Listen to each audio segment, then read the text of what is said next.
data wa twese turagushimye dukundiye kubaho izina ryawe rihabwa icyubahiro bifatanyije n'iyo miryango n'abavandimwe n'abaturanyi bishimiye uyu munsi ari nawe kuba upanze ukawushoje amahoro warinze impanuka z'uburyo bwose ubihimbarizwa tugiye gukomeza kwiga ijambo ryawe nk'umujyanama watanze ku isi uguhagarariye uzaturinde kuribika mu bitabo ahubwo ujye turibika mu mibereho yacu tubishimire izina ryawe tubyambaje mu izina rya Yesu.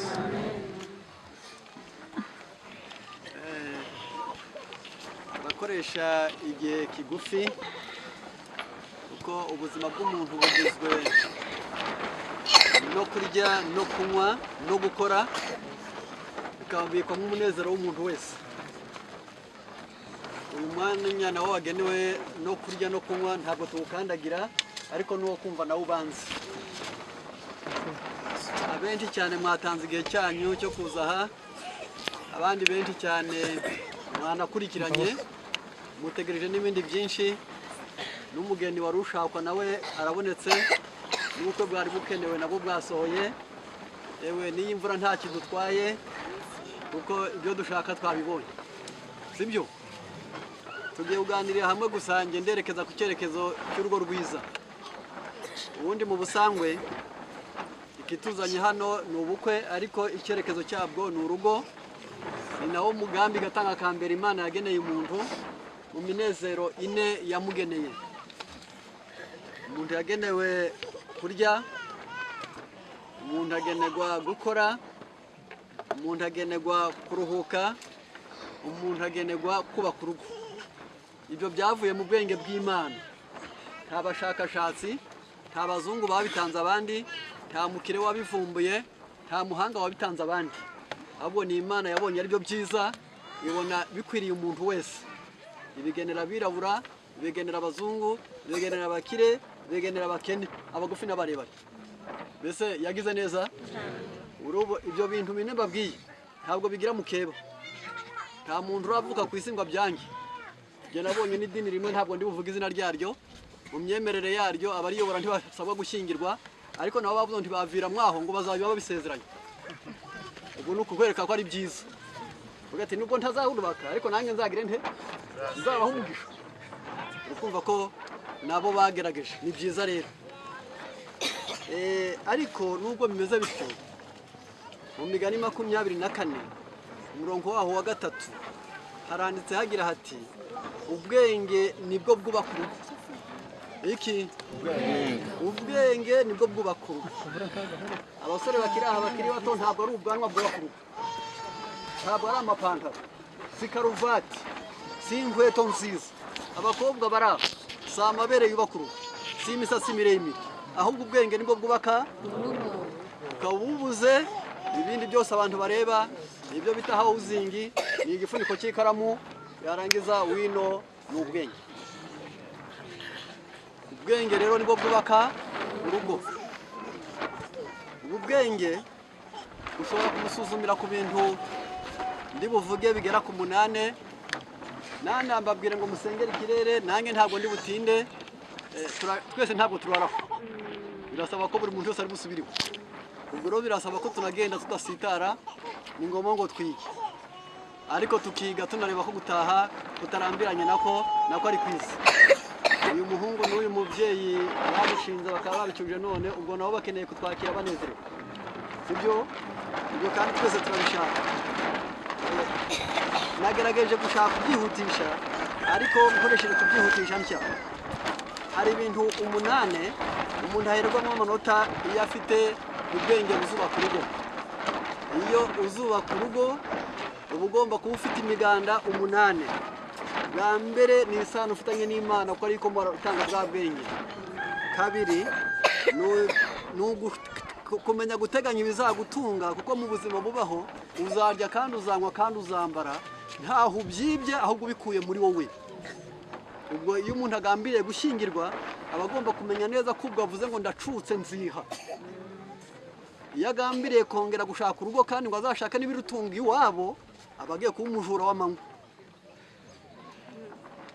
Agomba gutangira kumenya neza ngo iki nzibeshaho, niyo mpamvu navuze ngo ndakuze nibampurugo.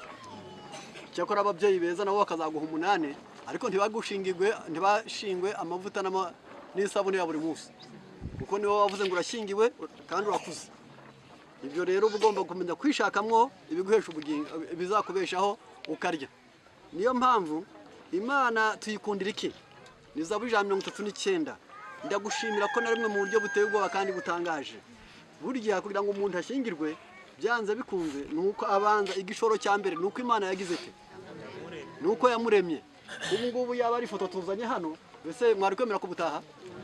Kubera iki? Twabonye agahanga gusa, mwari kwemera kuza iyo hazi igihimbira cy'amaguru gusa? Noneho burya Imana yarakoze. Ndagushimira ko na rimwe mu buryo buteye ubwoba kandi bugize gute. N'ubu bari gufata amafoto ntabwo bafata aya costume gusa ngo bayimanike nkariya bati nguwo umukwe. Hari ubwo bishoboka. Igishoro cya mbere nuko Imana yaturemye, tugomba kugiha agaciro. Kuriya bari kuva ku birenge kugeza ku mutwe, aho inyuma nibo twabonye, nibo bakwe Imana yarakoze yabaremye. Yabaremeye mu nda za ba nyina iminsi 280, buri wese avukana amagufa 206, afite imihore 640, afite imitsi yumva ishobora gutwikira isi. Ibyo nibyo Imana yamuhaye nk'igishoro, niho akesha amahirwe yo kubaho. Mwakurikiranye neza. Iyo baza nta maboko, hari amaboko atagira intoke, igishoro cya mbere dushimira Imana umuntu wese uzi ubwenge ni iki? Ndagushimira ko na rimwe mu buryo buteye ubwoba kandi bugize bute.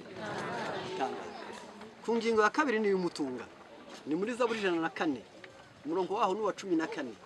Imana yaremeye nk'ubwatsi, yema n'amazi abantu ngo banywe, yarema imboga zo kugaburira abantu. Yarangiza ntiyagarukiraho gusa, ibaha n'imbuto. Ubwo bamwe baranywa imitobe, abandi baranywa sinzi utundi bari bumwe simbizi gusa. Aha ndakeka ko bambe si ugukeka, ndabizi ko nta gasindisha bazanye, sibyo? Abasaza bari hano bagakunda, ubwo nuko zakihejo uho uyu munsi ntako mubona. Ariko nabwo muri hangana, kuko uyu munsi murumva ko batangije kuririmba, ubwo hari bigaragara ko ari ibyanyagasani gusa. Aha ngaha kumenya gutunga gushaka ibidutunga nabyo n'umunezero w'umuryango. Ni Zaburi 128 umurongo wa mbere. Hahirwa umuntu ubaha Uwiteka wese, akagendera mu nzira ze, azatungwa n'imirimo y'amaboko ye, azajya yishima kandi azahirwa. Uwo ni umugabo. Umugabo asabwa kubaha Uwiteka, ni ingingo ya mbere. Bagore muri aha ngaha, bakobwa muri aha ngaha, uramenya utazikubitaho umugabo utubaha Uwiteka, yazaguhinduranyizaho abagore nk'imyenda. Niyo mpamvu ukwiriye kureba ko yubaha iki? Uwiteka. Kuko nyuma azatungwa n'imirimo y'amaboko ye. Azamenya ko umwana azarya bitewe nawe, umugore azambara kandi akarya kubwe.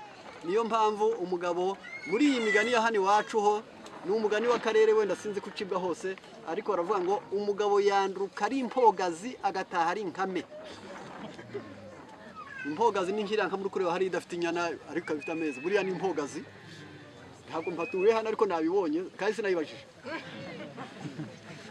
Ubwo umugabo yanduka kuriya akagenda ntacyo ajyanye, akagira ati ariko simvuze ngo atahane ihene y'abandi, ahubwo nuko mu mishinga ye yo mu bwenge agomba kumenya ngo mbe bararya iki, baranywa iki, bazambara iki, baziga bate, bazatura he, bazahinga he. Umugabo mu mutwe we, niyo mpamvu yise umutwe ngo ni umutwe w'umugore we. Ntabwo bishatse kuvuga ngo ubwo umugabo ni igitangaza, ahubwo umutwe nibwo rugingo ruruha ku isi.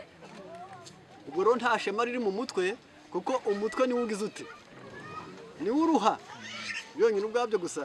Aha ngaha ndagira nti ntatinze ku ngingo ya kabiri ituma umuntu azabaka urugo rwiza, nuko yishaka mu bimutunga, ariko akamenya ko yaremwe n'Imana, akamenya ko ubwenge, ubwo nibwo bwenge bwubaka urugo. Ku ngingo ya gatatu, umuntu agomba kugirana isano n'uwo bashakanye, kugirana isano yuzuye n'uwo bashakanye. Muri Zaburi 40 Zaburi 2 itangiriro 2:28 haranditse ngo nuko Imana yavuga ngo si byiza ko uyu muntu aba wenyine, si byiza ko uyu muntu agenda ngo agira ati aba wenyine. Ubu barasohoye bagiye kubaka urwabo, baretse kuba bonyine. Buri wese niba yaryamaga amaguru yashinze, niba yabaga yatambitse, niba bwacyaga yerekeye epfo, ubu birahindutse. agiye kwiga kuryama neza, agiye kurara hamwe n'undi niba yararaga wenyine, yarangiza kuko ataremewe kuba wenyine. Ntabwo ari ukuba wenyine kw'impagarike gusa, ahubwo ni uwo musangira imishinga, mugashangira icyerekezo, mugasangira imigambi, mugasangira ubutunzi, mugasangira amahirwe, mugasangira ingorane, mugasangira n'umugisha. Uyu muntu niwe bavuze ngo si byiza kwaba wenyine. Ni umuntu n'ubu ngubu abenshi bari aha ngaha ndi kubona bubatse. Ugiye buno wagira ahantu ndi kubona hano hari udushyamba, wajya kwiherera aho gato ugasanga hariho umuntu wagiye kuhituma naho hata miliyoni, wayisigayo? Aha, ninde waza ari kubibwira urusisiro? Ninde wagera mu rugo akabihisha uwashatse? Uwo ni uwo watoragura nka miliyoni ntugire ute, ntumuhishe, ahubwo ukamubwira uti wabimenye we byaciyemo, byagenze bite se ko ndi kubona ufite ibineza neza, ati reka ndabankubwira. Ariko ntubwire nyoko, ntubwire mwene nyoko, ntubwire umuturanyi, ariko uwo mwabwiwe kuzaba umwe ukagira ute, uyu muntu arahenze. Niyo mpamvu ngo si byiza ko uyu muntu agira ate, muzasangira ibyishimo, mugasangira amahirwe, mugasangira n'ingorane niba ari ngombwa. Rero umugabo yarabwiwe ngo nuko nicyo gituma umuntu azasiga se na nyina akabana n'umugore we, ariko akaramata. Njya ntinya aba kino gihe bataza gukurikirana akantu kose. Akaramata muri kino gihe nako akita patex, ni umuti bajya bashyira hagati y'imbaho zitazifatanye zigafatana, kandi washaka kuzitandukanya zigasadukira ahandi. Ubwo ako niko bita karamata. Kera rero yari isharankima yeraga ku biti, yarangiza igakura biti bikuze, yarangiza bakayihekenya, bamara kwihekenya bamaze kuyinoza mu kanwa bagashyira ku ruguma cyangwa ikindi gisebe icyo ari cyo cyose, kigagenda kigafataho, kagwaga uko cyakize gusa. Ubwo bakacyita ngo na karamata. Uyu mugabo n'umugore bazabana akaramata. Iyo ni itangiriro 228. Ariko si itegeko ryahawe umuhungu gusa, ahubwo n'umukobwa rarihabwa muri Zaburi 45 umurongo wa 10 n'uwa 11. Yewe mukobwa ibagiga ishyanga ryanyu n'inzu ya so. Umukobwa nawe yagiye kubaka urwe, abagomba kumenya neza ngo niba iwabo bari bafite mu gihe nk'iki ngiki bafite ibishyimbo n'amashaza, yarangiza akabagiye mu rugo rugira ibishyimbo gusa ntirugire amashaza, yarangiza ntabwo azagerayo ngo atangire ngo ariko ngo twebwe iwacu twajyaga, yarahaga yavayo ntakahamucyurire, ntakamuratire basaza be kuko yabuzemo umushinga, ntakamuratire ubukonde bwabo kuko yavuyeyo yagize ate abusize. Niba shaka bari muri kino gihe cy'imbaraga z'amafaranga n'amamodoka, ubwo ntayo bamushingiranye, ntayo yari afiteyo, azicara tuzi, azibagirwa icyanga ryabo niki n'inzu ya se, azaye guhera kuri zero cyangwa here ku ntango ya kimwe cyangwa bibiri bashaka ibyabo. Ariko ibyo gucyura iwabo ntabyo. Icyakora n'umuhungu nawe ntakagira ate, ntakamucyurire. Ibyo yasanze ngo namubwira ati none wagura amashaza umuntu akirira, ati wanyu ndahazi mwaryaga amashu gusa, tiyurya gusa, naho ibyo byo kumbwira ibyo urya ugira nkugengera. Oya, ntabwo umugore ari nk'umushwi ngo wibwire ko noneho byanze bikunze inkoko niyihamagara abashwi bawe bakaza birukanka, ariko we murasangira byanze bikunze. Iyi ngingo ya nshaka ko ntari kuko ari nayo cyerekezo cyayo cyose cy'ikigisho cyacu muri kino gitabo mfashe cyitwa ibihamya umuzingo wacyo wa kabiri, page 666 mu isubi iheruka, harimo aya magambo agira ati: Le bonheur et la prospérité des personnes mariées dépendent de leur union. Umunezero n'iterambere ry'abashakanye rishingiye ku bumwe bwabo. Ugiye gushaka umugabo n'umugore batemeye ku bumwe gusa, nta munezero, nta nubwo batera imbere. Iyo ugeze ku mugabo n'umugore ukabona banezerewe kandi bagize bati batera imbere, bateza ngo umabyibe, atajya kubika iwabo, undi adahisha aho biri, murabyumva neza. Yarangiza bagahuriza hamwe bikagwira, umwe yazana 1000 hano undi azanye 500, bikaba bibaha 500. Noneho ntibibane bo ubwabo, ntibacurane, baba bitewe nuko bemeye kuba umwe.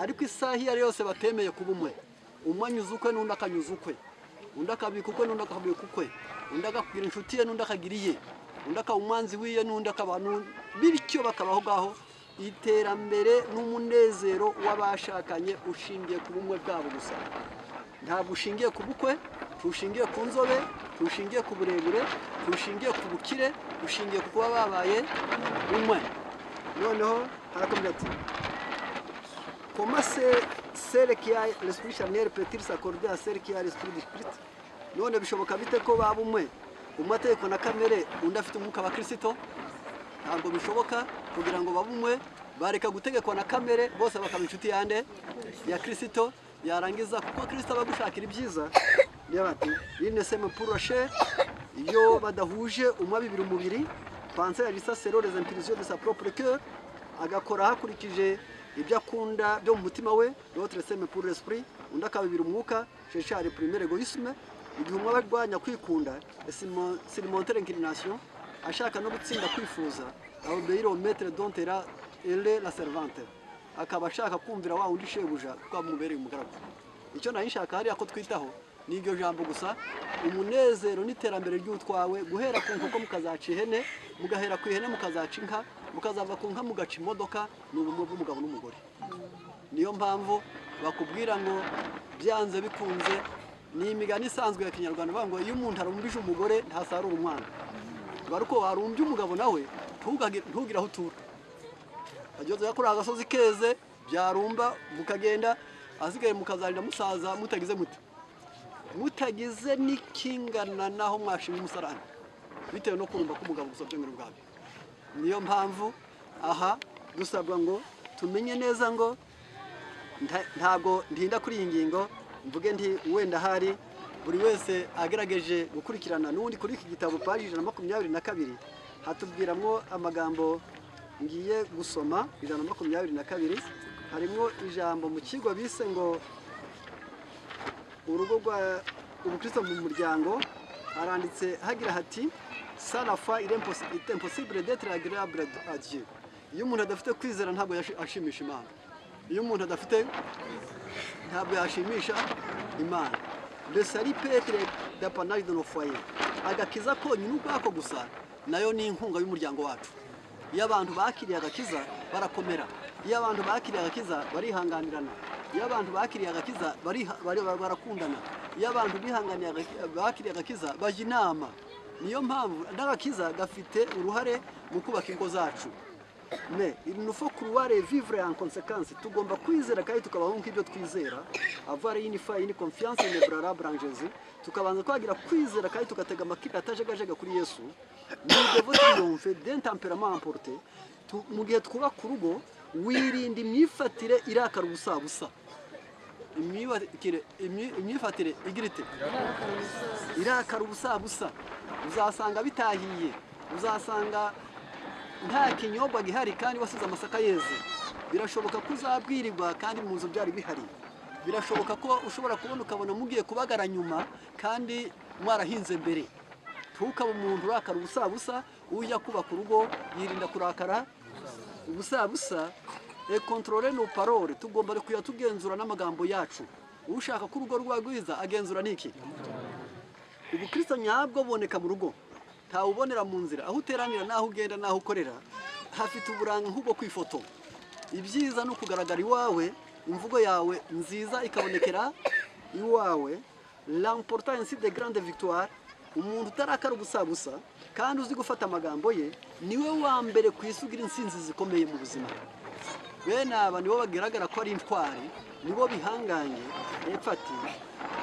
sinon nous serons les esclaves de Satan niba turakazwa no gusabusa niba dupfa kwivugira uko tubonye byanze bikunze tuzaba imbata za Satani bishobora kuba imbata za Satani toutes paroles harigneuses désagréables impatientes et chagrines est une offrande que nous déposons sur l'autel de la majesté satanique iyo uri wawe ukavuga amagambo abishye ukavuga amagambo ababaza ukavuga amagambo atarimo kwihangana ugakunda guhembura agahinda mu bandi ubu tuyituro rikomeye ku gicaniro cya Satani uramenya utazabura iwawe ngo uri gutura nde Satani uramutse uvuze ijambo ribi yamuhe ariko akarenge ke kave hano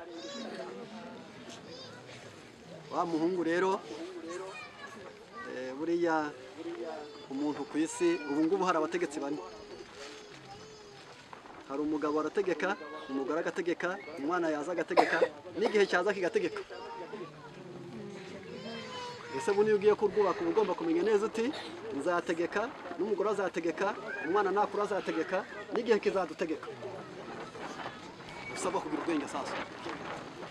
Bari gupfa kurangara abo bategetsi bane. Ni kwa kundi ibihanga bibiri ntibitekwa. Ubwo umwe azatereka undi ahirike. Rero uyu muhungu yagerageje gushaka kurwubaka, arangije yegera se, arangije aramubwira ati rero data, kuko ndagukunda, uza nkaguha, ariko nawe akarenge kaha kararambiranye, mbwira ushaka yose nyaguhe, ariko ube mu rugo. Umusaza rero yari yarariye amasaka, ntabwo yari yariye kano gatumuka. Yari atuje mu bwenge. Murazi ko abantu bariye amasaka bari barariye neza. Batandukanye n'aba bakawunga ni n'ubugari. Hari batuje. Burya iyo umuntu yariye amasaka aba afite ibyumba by'ubwonko bikora ibingana n'impeke z'inkuba. Noneho kubw'ibyo arangije aricara avuga ati rero ntabwo yirakaje. Arangije ati ese mu mutima umusaza aratekereza, yari afite filozofi.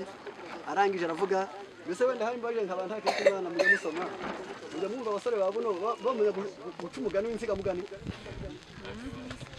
Bigana ibyo bari bagize bate bavuze. Aba babivuze ko batari bari bizi bakaba bari bazi kuvuga. Aba buno bo sibyo ariko ubundi ho yashobora kuvuga ate atazi no kuvuga ngo data cyangwa runaka, ahubwo bahura ngo ni imana.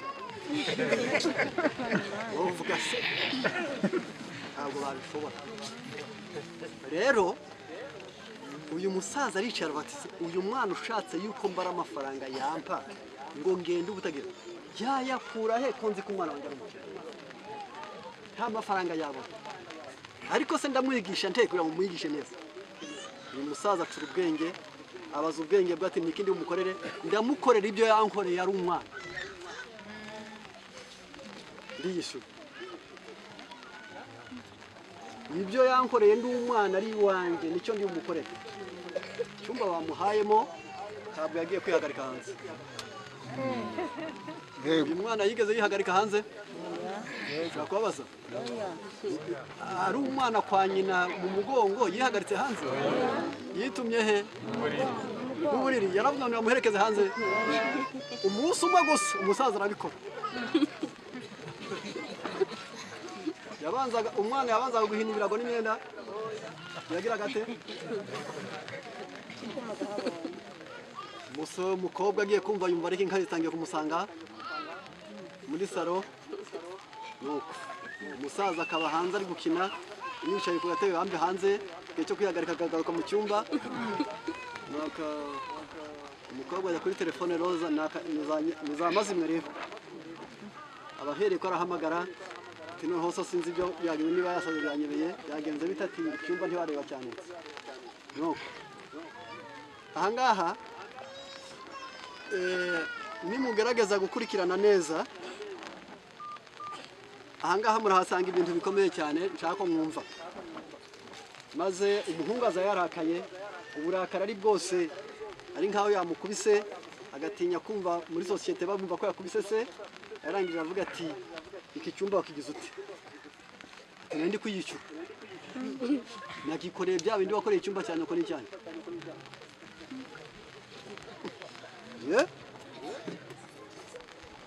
None se kurambiwe ari umunsi umwe nawe utuzuye, ngewe wararangije imyaka 2. Wajya kubiga itambambuga ukajya mu mbuga yarangiza ukagira ute?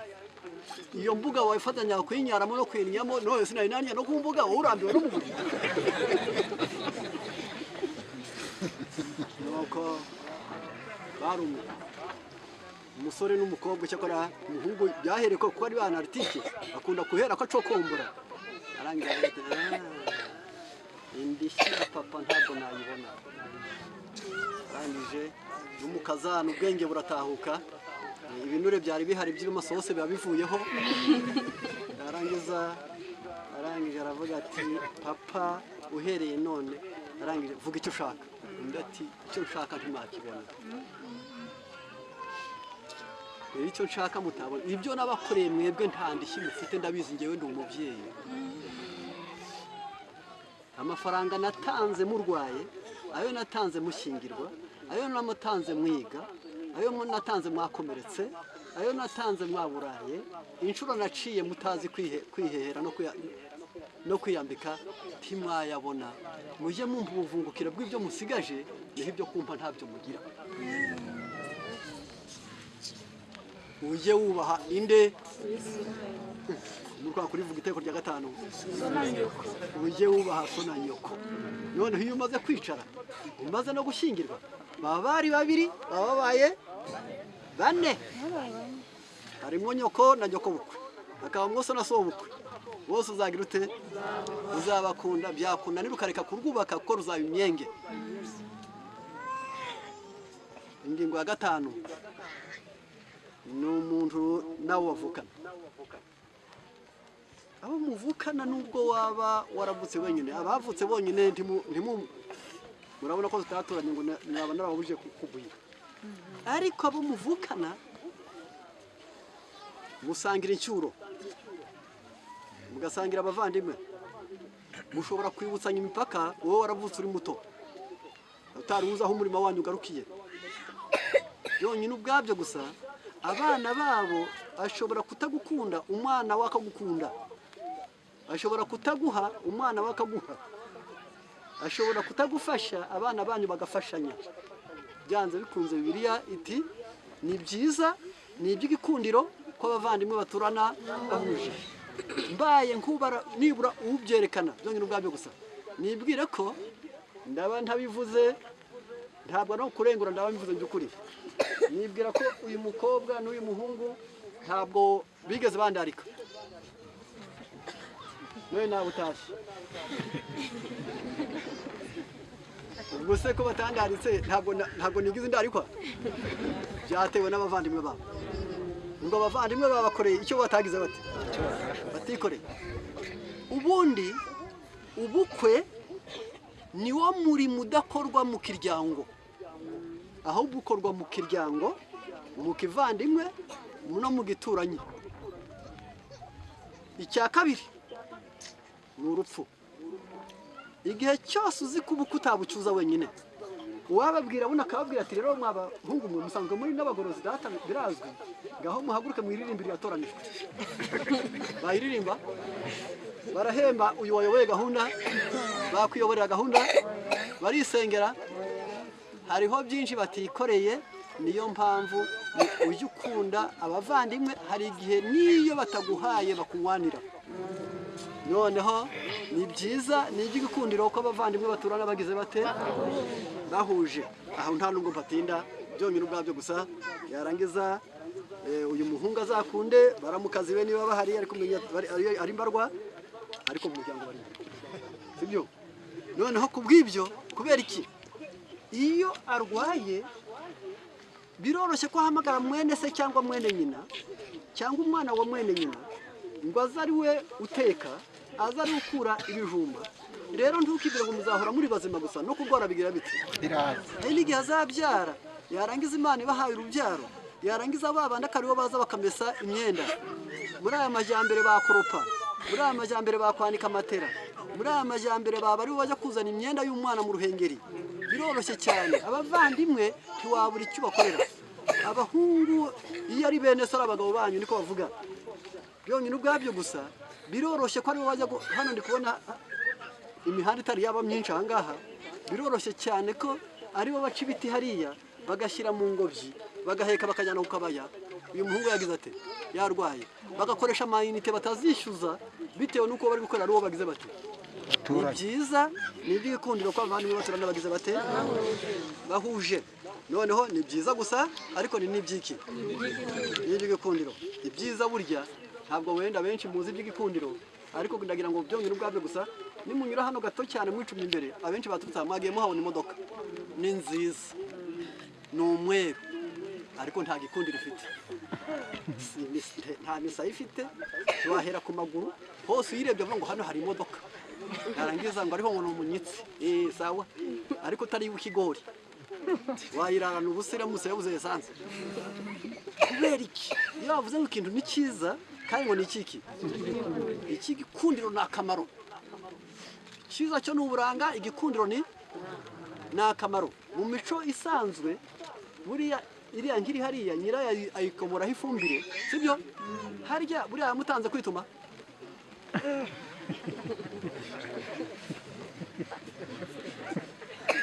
kubera iki umwanda utamugirira akamaro ariko uwinkikaga ubwo noneho umwanda wese w'igikundiro ariko uwinka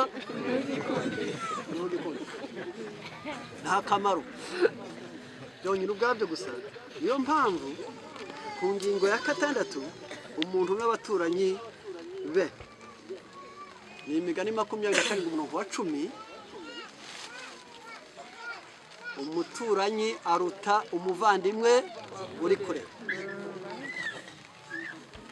iyi si y'uruzerero dutuyemo bamwe birirwa bazerera mu bwenge bakarara bazerera mu bwenge hariho n'abavuye iwabo bashaka ubuzima ahandi wajya kubona ukabona uwo muturanye ntuzi ubwoko bwe ntuzi n'aho avuka ariko niwe urahuraho niyo mpamvu yuzirikana ngo nikibirita abana bagitahanze kanyagirwa umuturanyi akagutiza ashobora kutagutiza ukamuguraho nabwo abagize neza niyo mpamvu umuturanyi aruta umuvandimwe uri kure iyo umuntu afite ubwenge mu kubaka urugo ntabwo usuzugura abo mugize mute abo muturanyi inkoko y'umuturanyi ikubyutsa mutasezeranye ikakubera reveil yarangiza yabika nawe wagambiriye kuzinduka ukagira ute ukabyuka niyo afite inkari haruguru yiwawe akakwima amata yayo hari icyo atashobora kukwima ukwiganga nuko itamase imvura igwa igakukumurika cyane umurimo wawe akaguha ifumbire mutaguze iyo nkana irakabaho buriya hari yiri biramanuka birengera parcelle yuwe byanze bikunze niko bigenda ashobora guhinguka guriwe yatera igiti kikoza umwuka wiwawe umuturanyi ntimukamusuzugure mukamwange muzamukenere muzamwifuriza ibyiza arunguka nawe ukunguka yahomba nawe ugahomba ku ngingo ya 7 umuntu n'inshuti ze urukumva neza